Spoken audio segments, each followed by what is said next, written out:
ભાખરીયો સોમવાર. ભાખરીયો સોમવાર શ્રાવણ માસના પહેલા સોમવારથી આ વ્રત કરીને શ્રાવણ માસના બધા સોમવારે કરવાનું. દર સોમવારે મહાદેવજીને એકી સંખ્યામાં બિલીપત્ર ચડાવવાના 3, 5, 7 ને પૂજન કરવું. ત્યારબાદ ભાખરીનું નૈવેદ્ય ધરાવવું અને ઉપવાસ કરવો. ન થાય તો એકટાણામાં ભાખરીનો લાડુ બનાવીને ભોજન લેવાનું. વાર્તા સાંભળીએ.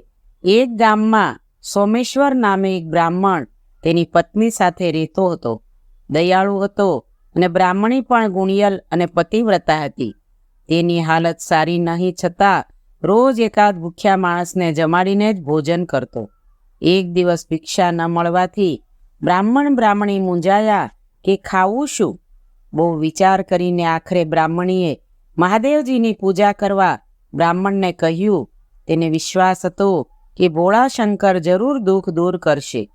બ્રાહ્મણે પૂરા 21 દિવસ સુધી મહાદેવજીની આરાધના કરી, પણ મહાદેવજી પ્રસન્ન થયા નહીં. કંટાળીને ભક્તિને પડતી મૂકીને બેસી રહ્યો.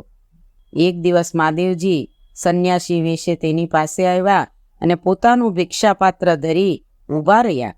ઘરમાં આપવા જેવું કાંઈ ન હતું.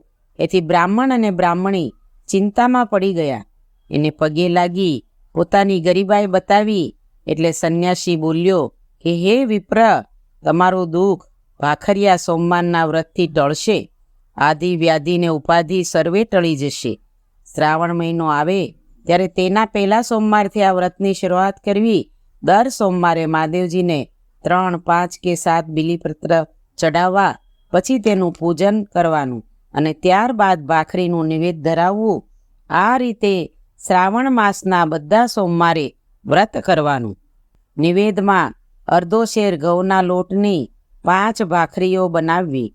એમાં 1 ભાખરી નિવેદની, 2 ભાખરી બ્રાહ્મણને અથવા નાના છોકરાઓને આપવાની અને બાકી વધેલી 2 ભાખરીઓ પોતે પ્રસાદ તરીકે ખાવા રાખવાની. આ પ્રમાણે વિધિપૂર્વક ભાખરીયા સોમવારનું વ્રત કરનારને જરૂર સુખ સાંપડે છે. સંન્યાસીના રૂપમાં મહાદેવજી એટલું કહીને અંતર્ધ્યાન થઈ ગયા. શ્રાવણ માસ આવતા બ્રાહ્મણે બધા સોમવારે વ્રત કર્યું. વ્રતના પ્રભાવથી દિવસે દિવસે તેની હાલત સુધરતી ગઈ. અરે, તે થોડા સમયમાં સુખી થઈ ગયો. બ્રાહ્મણને બ્રાહ્મણી આનંદમાં દિવસો પસાર કરવા લાગ્યા.